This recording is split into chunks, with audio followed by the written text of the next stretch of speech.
Hey everybody, let's talk about using layers and setting up our files in Photoshop. All right, so as we work with files, it's important to be able to identify what things need to be kept, what things can be removed, and by separating them in layers, we can control what happens to our file without flattening or destroying the entire picture. And so this is what I mean. Inside your Photoshop file, typically if you open a JPEG, it's going to show up like this, where it says background, and then it shows a little lock button there. A good habit to establish when you're editing photos is to create a duplicate layer and edit your duplicate layer, and then actually save a Photoshop file so that your original file, your original photograph is protected, because we don't want to destroy that. Sometimes you can just get way down the road and editing your pictures, and then you go back and you realize, oh, I don't have that original anymore. So get in the habit of making duplicates and making copies. So the quickest way to make a duplicate of this layer is just to double click the word background, and it asks you, what do you want to do with this? I'm going to call this original. I'm just going to retype the name original, and now I have a freed up, unlocked original layer in the background. You can duplicate that layer in a couple ways. On the drop-down menu, the little sidebar on the side, you can select duplicate layer. That's going to make a copy. And that's going to ask you what you're going to call it. Call it edit. And then you can proceed with your edits on that layer. Another really quick way to make a copy or a duplicate is to drag the layer onto the new layer button. So you can take your cursor, drag it down to that new layer button, and it makes a copy. So there are a couple ways to do the same thing. Whatever you're used to usually works. Okay, so let's look at the layer palette a little bit closer to see what we've got. First things first, let's look at opacity. Opacity is one of those things where you can actually blend one layer into another. You won't really notice anything in this situation because I have a duplicate layer on top of another. And so if I hide that bottom layer, you'll be able to see that opacity controls the transparency of the layer as it overlaps the one beneath it. So that little checkerboard pattern shows you that that image is faded because the opacity was changed. You can lock a layer just by clicking the little lock button here. That locks it, so in case you don't want it to be edited or moved for one reason or another. You have different different extra features here, like lock image pixels, lock position, prevent auto nesting into out of artwork frames. Some of these things we're not really going to cover right now. And then of course you also have fill, which we'll get into in a little bit later. So also we have what are called blending modes.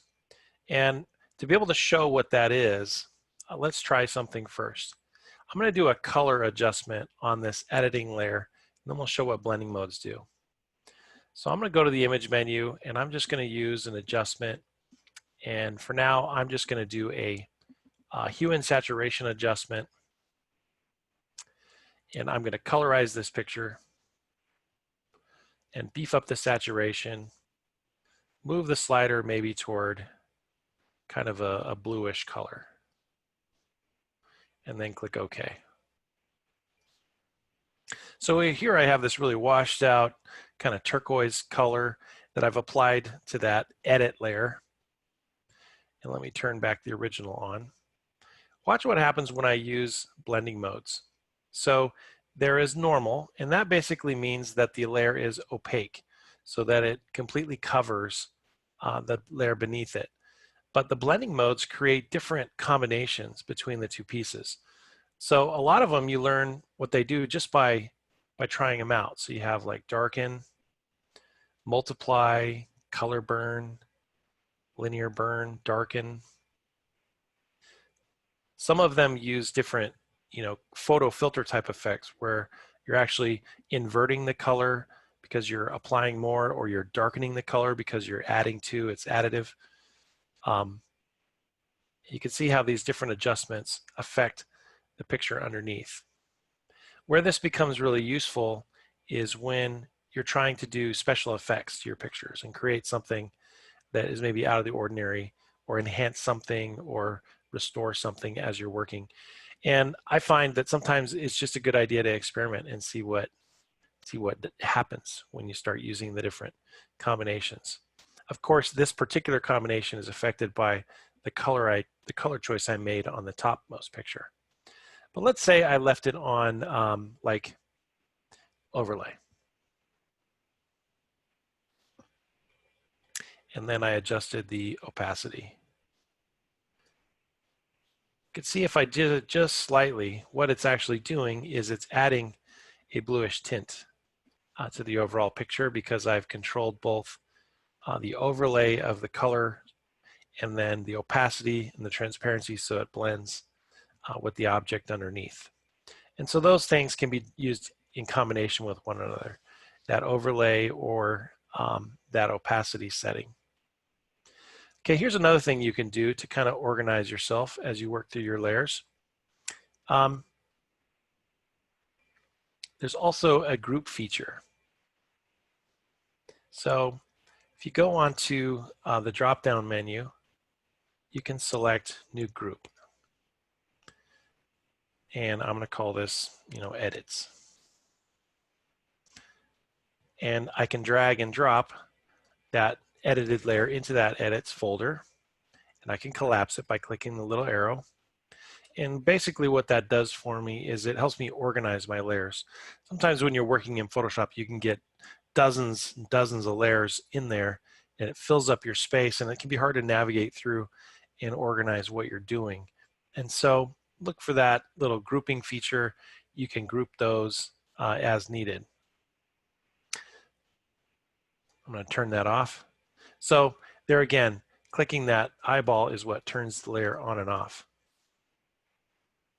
Also, we don't have a lot of layers visible right now, but these little buttons to the side are what they call filtering. So let's say I just want to see all the layers in my file that are pixel layers or image layers. I could click that and it would hide everything but the pixel type layers. Or if I had adjustment layers, which we'll cover in another video, a typography layer, shape layers, and so on. And so that way you can kind of filter your big, long, complex list of layers and find the ones you need. It doesn't delete them, it just turns them on and off, so they makes them visible as you work. Okay, so a couple other things you want to look at here just in the beginning as you're looking at your layers is there are a few more options under the submenu that you want to be familiar with. Merging and flattening is something that you may or may not want to do. If you're going to be converting this into a flattened printable image file you need to send somewhere, you're going to want to flatten it once you've done your edits. But you want to be careful with that, because whenever you flatten something, it's permanently flattened. You won't get your layers back. So again, it's one of those things that you pay attention to what you're doing so that you don't delete your important work. So be sure that you make copies before you do final flattens, before you resave your pictures. Merge group, that's just a way of merging whatever is inside the group folder, can be flattened into a single layer as you work. Now here's some other things to look at. I'm going to go ahead and make another copy of this original and drag that above the edit layer, the edit folder that I was playing with. There are other things that you can apply to your layers.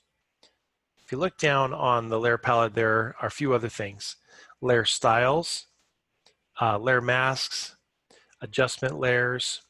There's another folder or group button down there where you can make groups, and some things like that.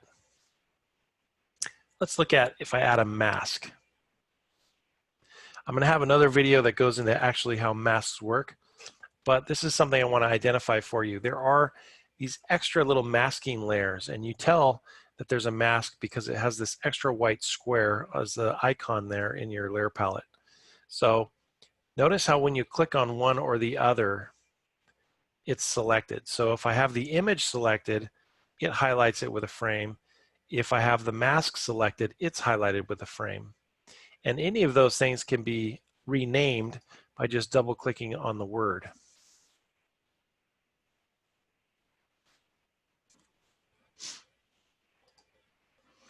And let's say that I want to use that mask. I'm going to use my quick selection tool. I'm going to highlight the turtle, and I'm going to select the turtle here. Make sure that I select his body here, get that done. Okay. And then what I'm going to do is I'm going to hit edit, and I'm going to fill that with black. And basically what I've done is I have masked that portion of that layer, and I've revealed the bluish tint edited picture, edited layer underneath. And that's what a mask does. Is a mask allows you to make a combination between one layer and another, hide something, hide a portion of your top layer, and let it blend with what's underneath.